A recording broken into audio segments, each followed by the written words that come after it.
Good evening, everyone. The time is now 7 p.m., and that means it's time once again for a Military Aviation Museum webinar. I'm the director of the museum, Keegan Chetwynd. Tonight, we're going to be talking about kind of a local history story to some extent. I know Elizabeth City is on the other side of the state line, but we do consider it to be kind of part of our regional community here. And those of you that live down that way or have visited Elizabeth City have probably seen a large and somewhat unusual building outside of town. There did used to be two of them, but now there's the one that's really kind of a unique structure. Our speaker tonight is museum volunteer Steve Chalker, who is joining us again for a subject near and dear to his heart. He did speak with us last year as well, but tonight Steve's going to be talking about the Navy's history of their lighter-than-air craft during World War II, and specifically the base down in Elizabeth City, or what was Weeksville, tonight. This is a story with a great personal connection for Steve because he spent a number of years working inside that very building. Steve worked for PCOM, which is a limited partnership company that builds Blimp envelopes and tethered aerostat systems. So kind of continuing on from the legacy of the lighter-than-air work the Navy was doing during World War II. Steve worked at the site for 20 years and has an intimate familiarity with the structures down there, and I believe he's going to tell us a little bit more about it. But I think, Steve, you were there the night that the second of the two buildings burned down. Is that right? That's correct. Well, I got there go ahead. I got there 15 minutes after the first fire call came in. Well, I'm sure you'll tell us more about that, and it sounds like we've got you loud and clear. So, Steve, if you're ready, why don't you take it away and kind of take us on this journey about the Weeksville Naval Air Station. Okay. Good afternoon. On this first day of April 1942, these officers and myself,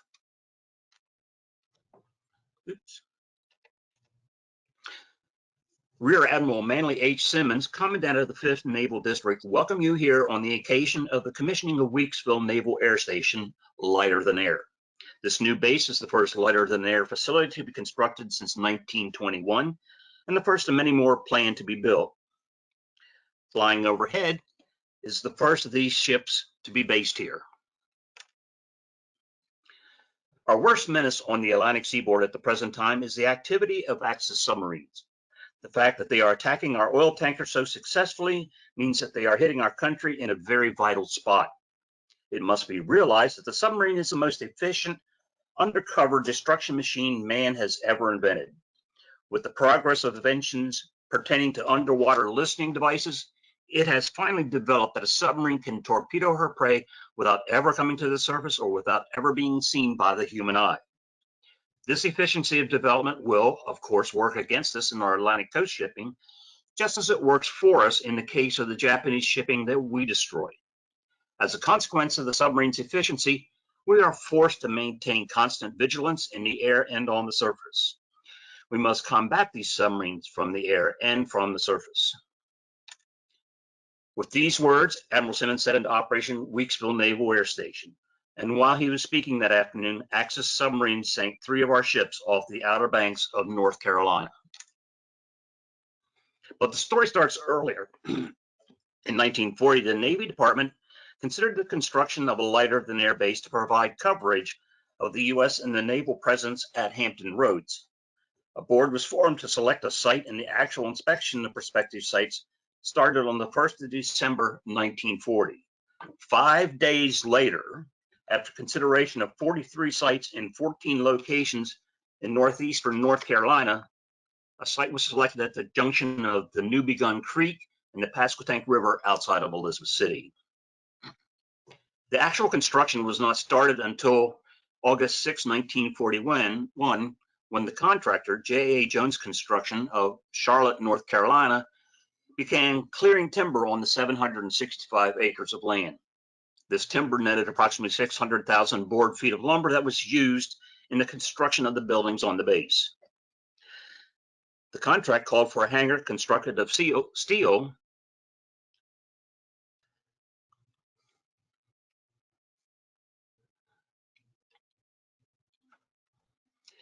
helium storage and service, barracks for 228 men and 50 officers, power plant, and all the other buildings required to support flight activities and the base.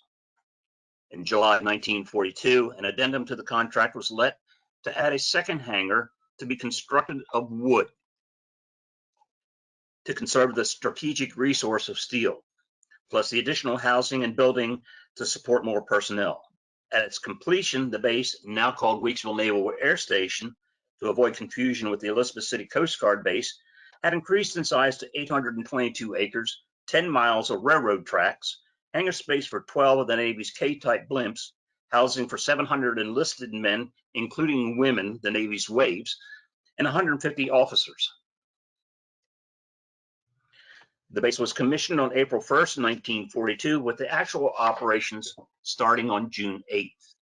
Airship Patrol Squadron, Blimpron, ZP-14, was established at Weeksville on June 1st, starting their flight operations from the Coast Guard base down the road. The steel hangar, referred to as Air Dock Number 1, was completed on November 3rd, 1942, a construction time of 8 months. The second hangar, Air Dock Number 2, was completed on July 15th, 1943, with construction time of 12 months. This hangar was unique in several ways. It was the first of 17 wooden blimp hangars in the United States. It was the prototype for these hangars, and because of that, it was slightly longer than the rest, making it the largest wooden structure in the world, according to the Guinness Book of Records. Blimpron 14 operated here until April 1944, when it was transferred to North Africa, making the first transatlantic flights and the longest over-water flights by non-rigid airships to that point in time. Blimpron 14 provided a MAD, magnetic anomaly detection, fence over the Straits of Gibraltar to prevent German submarines from entering the Mediterranean.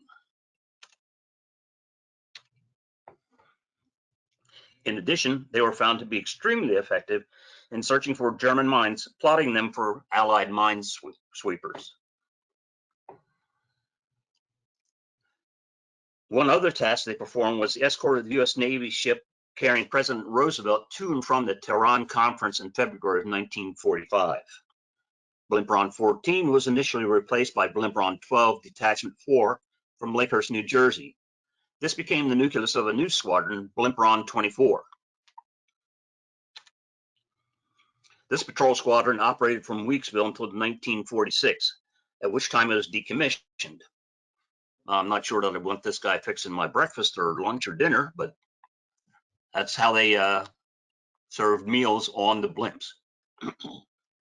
As a testimony to the effectiveness of the blimp patrols operating from Weeksville, the records show that before the patrol started, one ship was lost to submarines every other day off the coast of North Carolina.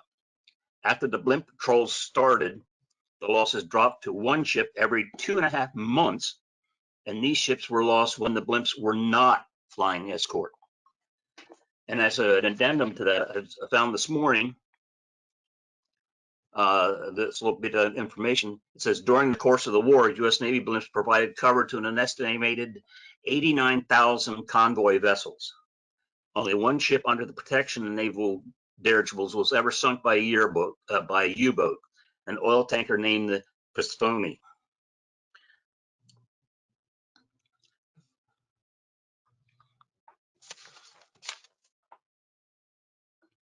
On December 1st, 1945, the station's mission was changed from lighter than air to one of maintenance for the preservation and storage of heavier than air aircraft.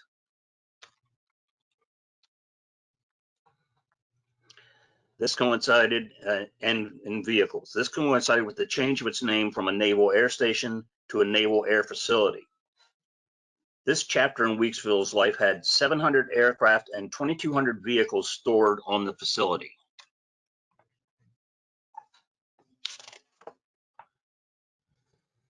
The blimps returned to Weeksville on a permanent basis with the transfer of Patrol Squadron ZP-1 from Santa Ana, California on August 20, 1947. On August 28, 1949, Fleet Airship Wing 1, the overall command for the East Coast Blimp Squadrons, was transferred from Lakehurst, New Jersey to Weeksville. Then on May 8, 1951, a second Blimp Patrol Squadron was commissioned at Weeksville, ZP-4. This period in the early 50s was the golden age of lighter than air at Weeksville. The airships from here developed new anti-submarine tactics and equipment, perfected submarine hunter-killer groups working with the smaller carriers, including landing, taking off, and refueling from the carriers, and improved air-sea rescue techniques. Weeksville also provided a home for other Blimp squadrons while they operated with the fleet based at Norfolk. It was also during this time that Weeksville and the Elizabeth City Coast Guard base provided facilities for the heavier-than-air squadrons based at Naval Air Station Oceana, while that base was being upgraded to a master jet base. On June 18, 1952, one of the first helicopter anti-submarine squadrons, HS-3, was commissioned at Weeksville, in a sense foretelling the end of the Blimps by being replaced by helicopters. Altogether, 10 to 12 Blimps and 12 helicopters called Weeksville home. This period was not without its exciting moments with an occasional crash and fire. In addition, it was not unusual for the local law enforcement authorities to call upon the Blimps to assist them in looking for moonshine stills. One Blimp crew member at the time commented he would rather look for submarines. They didn't shoot at them. On May 31st, 1957, if you were reading the Daily Advance newspaper, you would have seen the headlines. Blimp squadrons are ordered decommissioned. And by June 30th, it was over. After 15 years and 3 months, Weeksville Naval Air Facility closed its gates. Although decommissioned, the Navy maintained a housekeeping presence at Weeksville until the mid-1960s. During that time, several things took place. Navy Blimps still occasionally called at Weeksville for helium and stopovers. NASA used Air Dock No. 1 in 1960 to test and inflate the Echo Satelloon, the picture of which appeared on the cover of Life magazine. NASA also used Air Dock 1 to test fly scale models of the North American XB-70 Valkyrie supersonic bomber, shooting the models from an air cannon at one end into a net at the other. The Navy gave a contract to Hayes Aircraft Corporation out of Birmingham, Alabama, to overhaul their Martin P-5M Marlin seaplanes. In December of 1964, the federal government sold the base to the state of North Carolina, who then tried to market it as an industrial park with no success. The state then sold the base to Westinghouse Electric Corporation in March of 1966. Westinghouse initially used the base for storage and then moved its IXL Furniture division, makers of kitchen and bathroom cabinets, into Air Dock 1. To conserve heat, Westinghouse built a ceiling 22 feet up off the floor, suspended from the roof 170 feet above. We always kidded them and told them they had the world's largest attic. In 1971, TCOM, a Westinghouse subsidiary, started operations in Air Dock No. 2.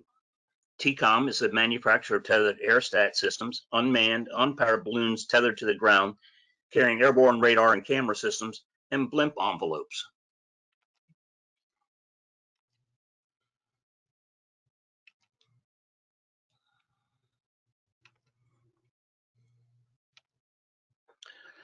In August of 1979, Westinghouse sold Air Dock 1 and the adjacent property to Triangle Pacific. The same month, they sold Air Dock 2 and the remaining property to Carolina Dunes, a local company, then leased back the hangar for TCOM's use. The waterfront property that was part of the base has since been developed into an upscale housing development known as New Begun Land. This started the next lighter-than-air period in the life of Weeksville. With TCOM and Air Dock 2 acting as a rental agent, it would be safe to say that the only Blimps not seen at Weeksville were Goodyear's, as they had their own facilities.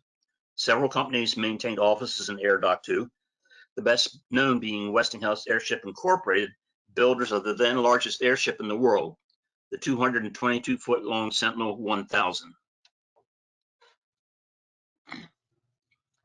This was Weeksville until August 3, 1995, when its world dramatically changed. An unseen spark from a welder's torch doing repair to the east doors ignited the 53-year-old wooden timbers. And 6 hours later, there was nothing left but smoking ruins in the concrete door columns. Of the 17 wooden blimp hangars built during World War II, 7 are still standing, 5 having been destroyed by fire and the rest being torn down. Unbelievably, this was not the end for TCOM. With a superhuman effort and the support of the community, it was back in production in temporary facilities in 45 days after the fire destroyed everything. In April 1996, it was announced that TCOM had purchased Air Dock 1 from Triangle Pacific. On August 1st of the same year, TCOM took possession of the structure and started the modifications necessary to return it to its original purpose, to house, service, and build lighter-than-air vehicles. After having built their manufacturing facility in the south end of the building, TCOM started the major restoration work, beginning with the removal of most of the suspended ceiling to open up the full 190-foot interior height. The second major task was to get the doors at the north end of the hangar working again. Despite being welded shut for 30 years, the task was easier than imagined.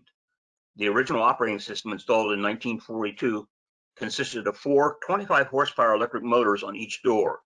They were refurbished and the diesel generators installed on each door to supply power instead of using commercial power.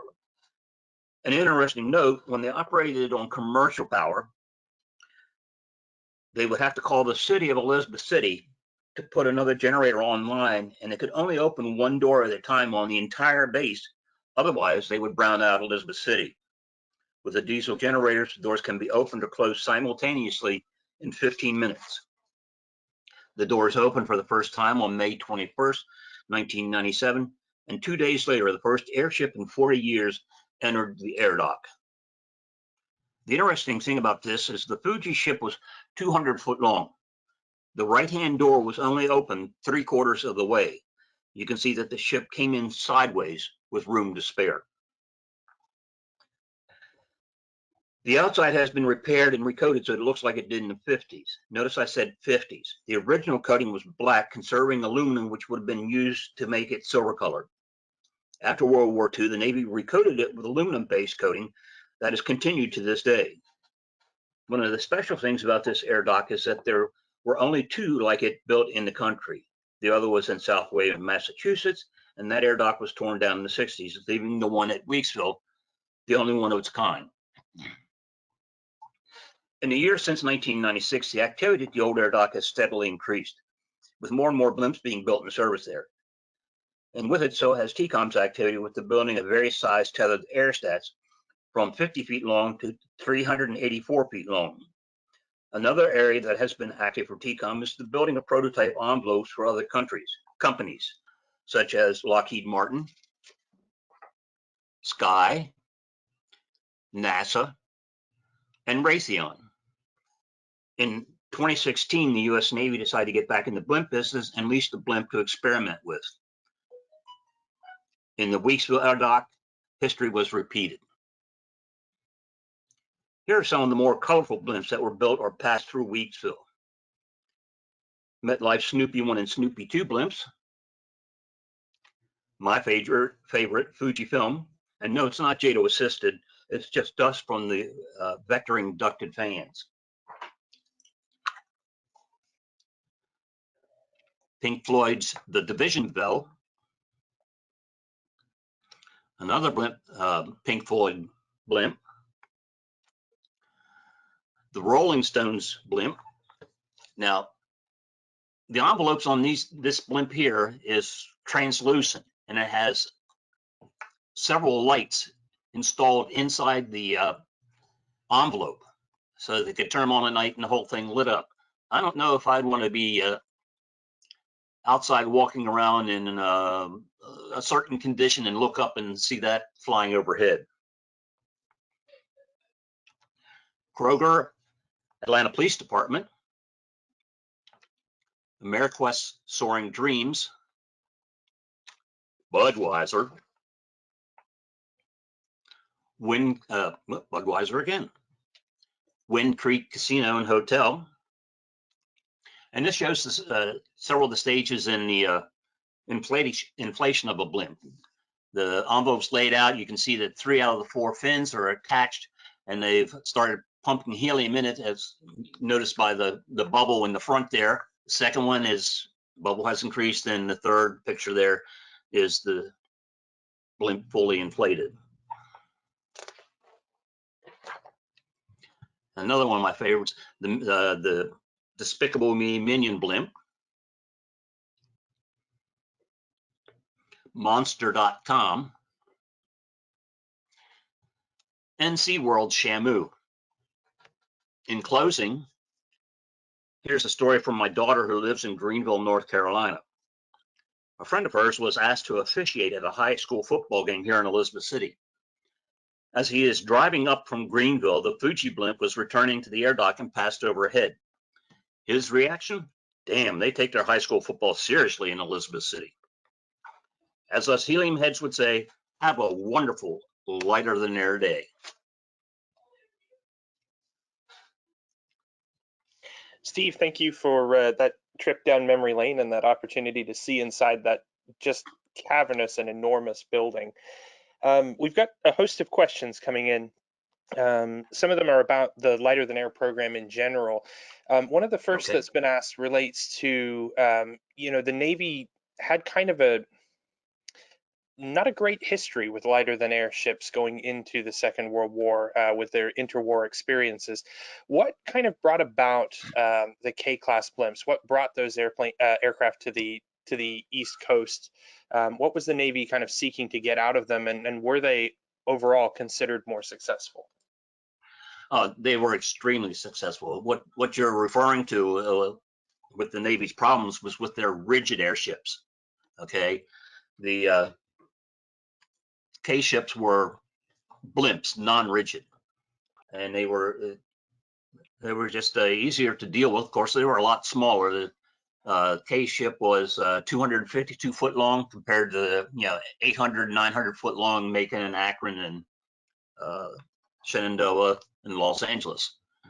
But they found that they were, because of their slow speed, remember this is before helicopters, because of their slow speed and their ability to hover, that was one of the things that made it important for the Navy, because they could stay with the slow moving convoys from their altitude, which is typically like maybe 1,000 foot, maybe two. They could use the Mark I eyeballs to see a submarine beneath the surface if the water was clear enough. They would also use radar, and there were the blimps were the first place that magnetic anomaly detection, which we use still today, was used.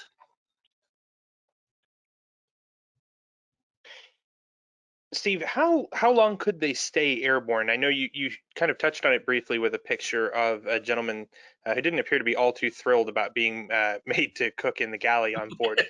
But Yeah. I think we can kind of envision a role for them in coastal patrol. But you mentioned them escorting convoys out across the open ocean. What kind of a cruise duration does a K-class blimp have?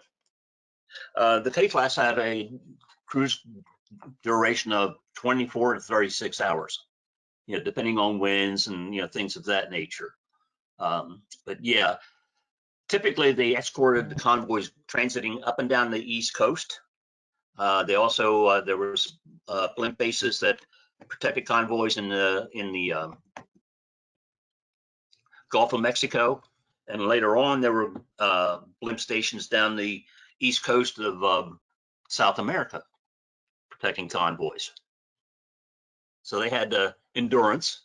They're just like our PBY. There were bunks on board that they could take a rest. In reading about some of the Navy's larger blimps in the 1950s that were up to 400 and some foot long, they actually would. The rule was that they would always fly with 6 pilots, so that they could rotate through, because they would stay up for even longer than that, than 24 or 36 hours. They would stay up for days at a time.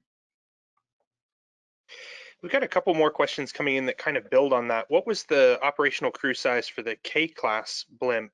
And what kind of speed can a blimp attain? You know, how far is it really going in that extended patrol time? Airplanes like the PBY that tend to have that, you know, great patrol range are not necessarily the fastest airplanes out there. And you're absolutely right. And of course, there's always some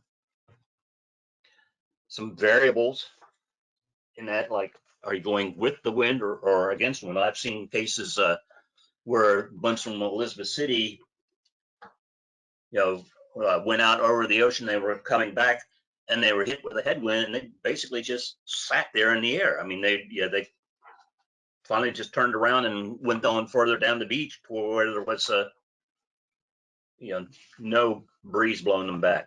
Let's see. It looks like typically the normal crew was 8. Cruising speed in knots was about 50 knots. And they had a cruising range at cruising speed of 2,000 miles. Steve, you mentioned that you know, blimps, much like anything, are kind of subject to the weather, and perhaps more so than maybe a traditional airplane. Are there particular conditions under which a blimp can't operate, and you know, is it able to fly IFR? Yeah, it could fly IFR. Typically, they don't. They typically fly VFR. But you know, in the Navy in those days, again, the biggest thing to worry about would be winds, and we had the same problem with, not problem, but the same consideration with the tethered aerostats. We can fly in winds up to certain wind speed, over another wind speed a little bit higher. You know, we wouldn't launch it and just leave it on the tower. And you know, when you get to like a hurricane state or wherever, you pull the plug, deflate it, put it in a box, and then when the hurricane's gone, bring it back out and reinflate it, and fly again.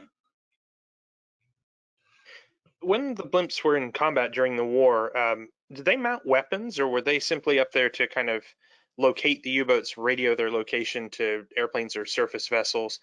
Can you speak a little bit about how they were used when they were, you know, kind of operating optimally?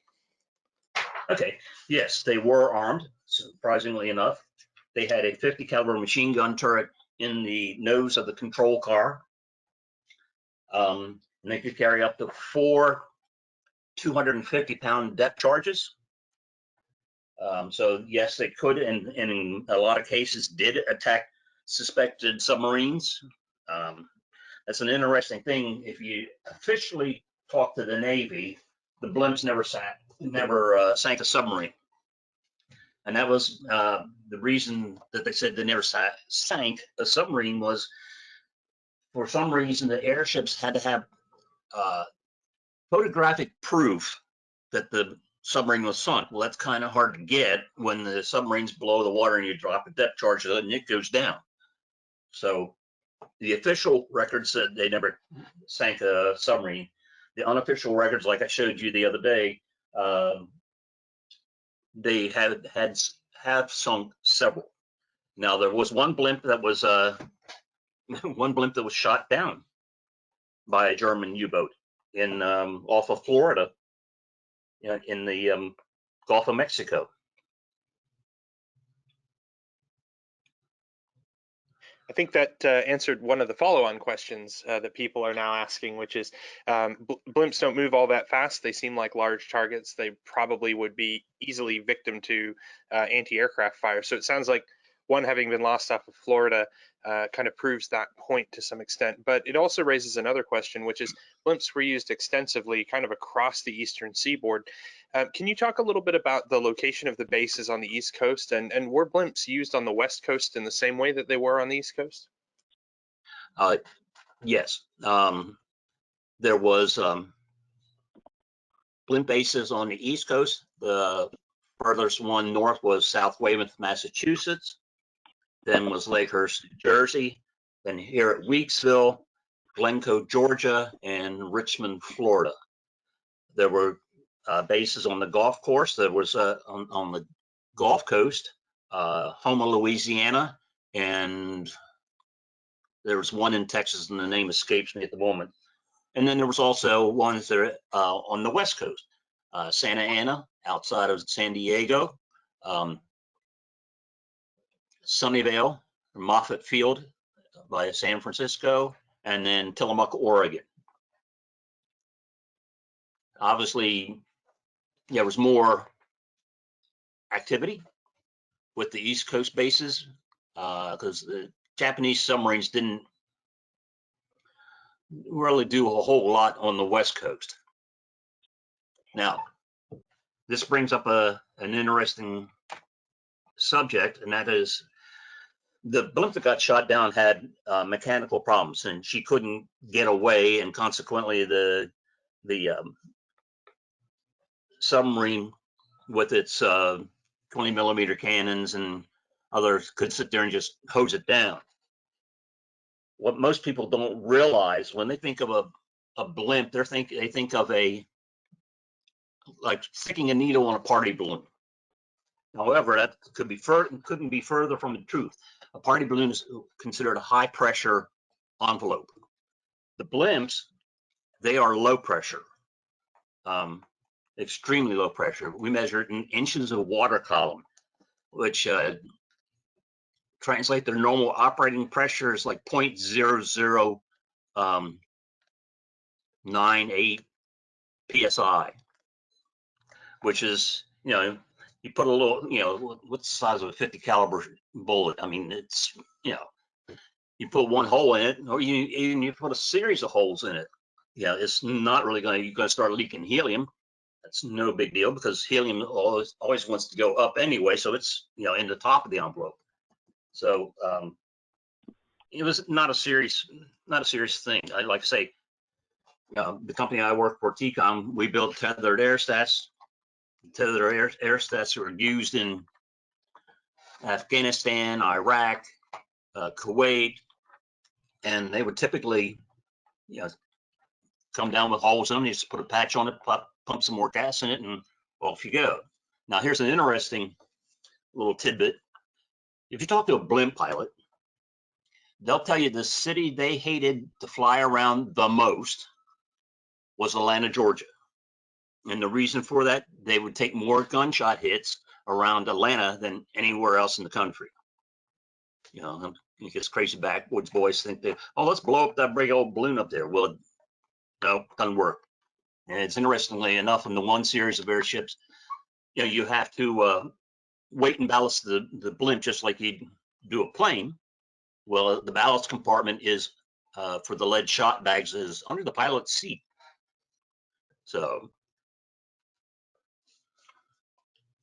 it seems like filling a blimp with helium would take a considerable amount of gas, even at a low pressure dynamic. Helium was something of a strategic commodity going into World War II, with limited places where it could be refined, where it could be acquired. I believe one of them was in Amarillo, Texas. How did the Navy get the requisite amount of helium out to these bases that are quite dispersed around the country and quite far away from the places where helium is able to be gathered? You're right. The largest helium reserve, helium is a byproduct of natural gas. Okay, is around Amarillo, Texas, and that was where the strategic reserve was.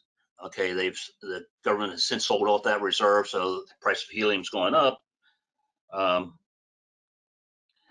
Typically during World War II, they used the railroads. Like I said, Weeksville had 10 miles of road tracks on the base, right down the center of both hangars.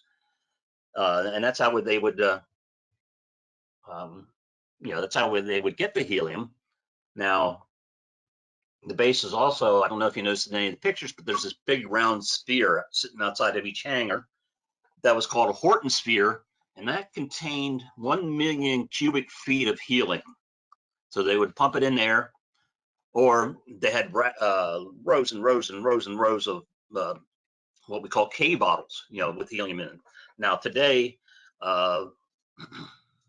most of the helium comes in by tractor trailer truck. I'm running my memory banks here.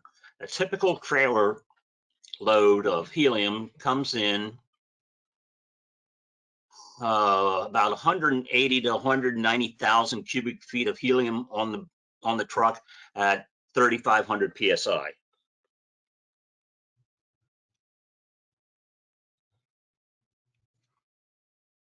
And how much of the blimp does that fill up? Does it say takes 3 or 4 trucks to accomplish one blimp envelope full of helium, or is it, one truck will kind of do the job by itself? I think not all of us are necessarily cubic volume whizzes and are kind of curious about what it takes to actually get the blimp filled up. Okay, well, let's see. I'm doing a quick look here. Okay.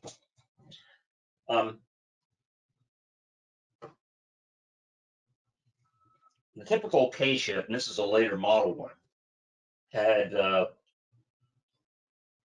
volume of 670,000 cubic feet. Okay, so if the truck comes in with 190,000 cubic feet on it, you're going to take, it looks like about 5-6 truckloads of helium to fill this the K ship. Now, this is a good point to tell you how these things work. Okay, you just can't fill up a blimp full of helium and send it up. And the reason for that is because the helium expands as you go up, and with heat, and you rupture the envelope. You get around that by having a balloon within a balloon. There are air-filled compartments in the aerostats and in the blimps called ballonets. Those ballonets are filled with air when the blimp is on the ground, and as the aerostat or the blimp goes up and the helium expands, it pushes the air out of those ballonets through valves. Okay, now you can't hit an altitude where there's no air left in the ballonet, and you'd have a valve that would come open and vent your helium, which you don't really want to do. So you calculate out what vent altitude looks to be and stay below that. Coming back down, there are electric blowers, or in the case of the blimps, they use ram air pressure off the engines to reinflate the ballonets. So the ballonets are what's maintaining the shape and the rigidity of the blimps. I think that's a fascinating window into how the system works inside and the internal workings of a blimp. Steve, a couple of folks have asked if that's you in the pilot seat of a blimp in the picture on the slide. Would you tell us a little bit more about that particular picture and the circumstances that gave rise to it? Yes, that is me. A long time ago. People, when the blimps would be in Elizabeth City, people say, "Oh, can we get a ride on? Can we get a ride on it?" Well, when they're in Elizabeth City, they're on a schedule, so they want to get in and out as fast as they can. So what I did, I knew a lot of the blimp pilots, and in fact, that happens to be the Fujifilm blimp that I'm flying. So they said, "Well, meet us." In this case, it was somewhere in Maryland. So I went up to Maryland, met them there, and the Fujifilm had the they were there for some kind of sporting event, and while they're in the area, the local representatives or whatever will say, "Hey, while the blimp's here, can we take so and so who's a good customer and so forth up for a ride?" Well, sure. So I tagged along and then got a chance to fly the blimp. Now it's really interesting because it doesn't do anything fast. I mean, it's one of those deals where you turn the wheel to make a turn, and it's like, okay, well, I'm going to go back to the bathroom, and by the time I get back from there, we should be around the corner. It's that type of deal. In fact, I read a pilot report in Flying Magazine about the Goodyear blimp years ago, and they described it about as it was like flying your front porch and almost as fast. I think that's an interesting piece of perspective to have, that everything would seem to be slower and kind of unwieldy in something that's that size. One of the other stories that we've had covered in these webinars relating to Elizabeth City talked about Operation Zebra and the training of Russian pilots and everything down in the Elizabeth City area. It's my understanding that that training was mostly conducted kind of adjacent to the Coast Guard base, more so than the Weeksville station. But can you maybe speak to the relationship between the two bases during the war? Well, it was close. I mean, at that point in time, Weeksville really wasn't flying, even though it has two runways, had two runways. Typically, they would send the blimps out because they could, at that point in time, they were the ones that could, they were slow and they could hover and they could actually, drop people down or, equipment or whatever. Other than that, I've seen nothing that has, except for that indicates otherwise, although there was a place in Elizabeth City called Jack's Tavern. And that was where everybody, hung out, both Coast Guard and Navy guys. And I was talking to one of the Navy guys that had been based at Weeksville, and he said, yeah, we go down to Jack's Tavern and sometimes we get in a fight with the knee-deep sailors. I said, what?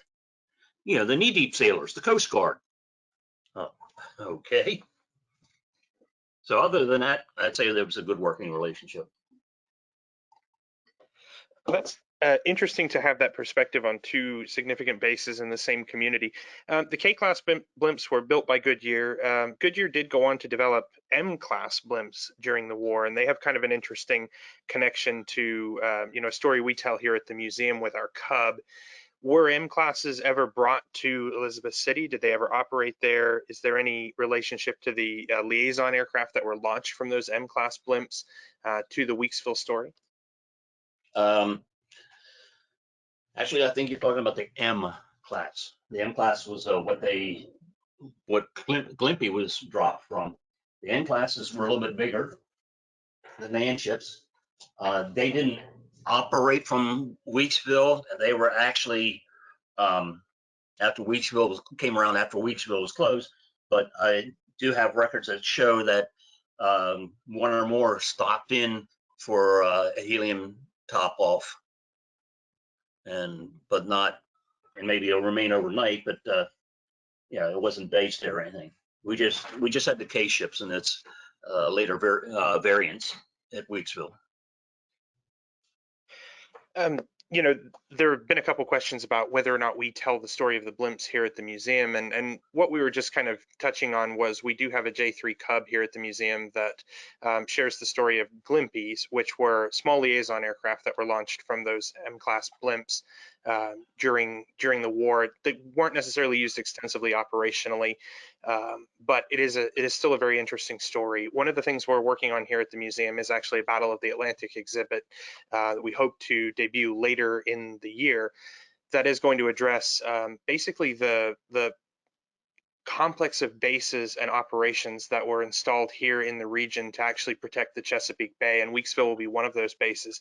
So if you have artifacts, items, stories you'd like to share about blimp related experiences from Weeksville, now is a great time to share those with us here at the museum, because there's an opportunity to see them included in future exhibit development. And it's something that Steve and I continue to talk about at some length.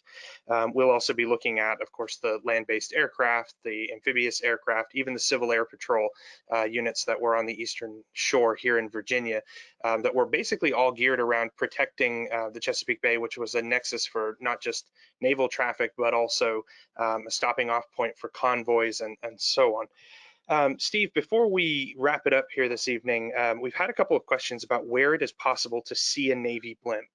I don't know of anyone who has one fully inflated, but perhaps you could talk to us a little bit about the various blimp exhibits and things that you're familiar with. Okay. The Naval Aviation Museum in Pensacola has a K-ship gondola.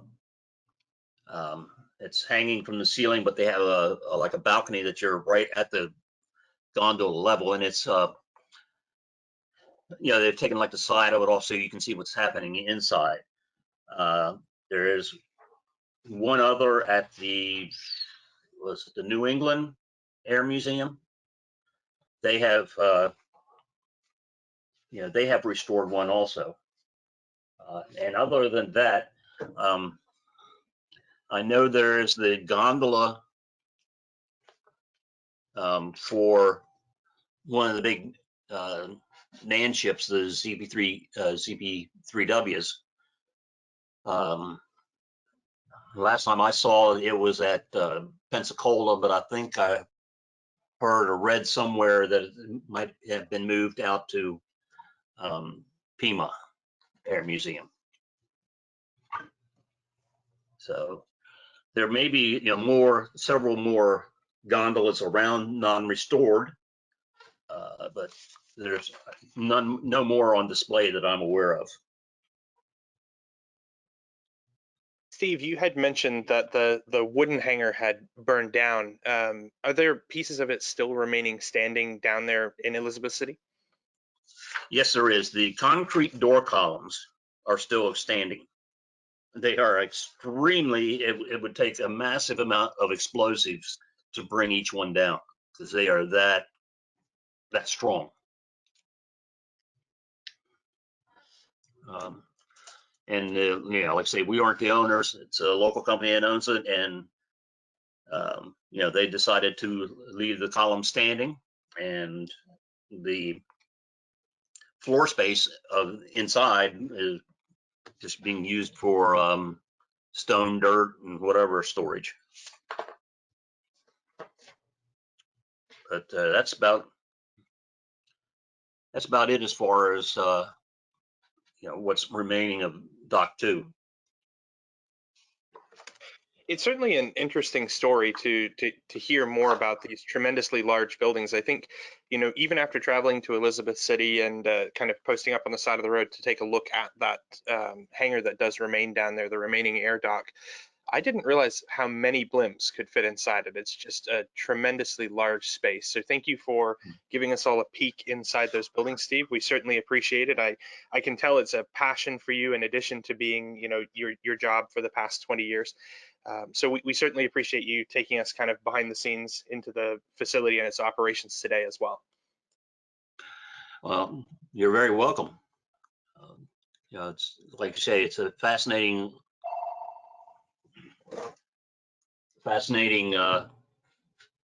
piece of history that doesn't get talked about that much.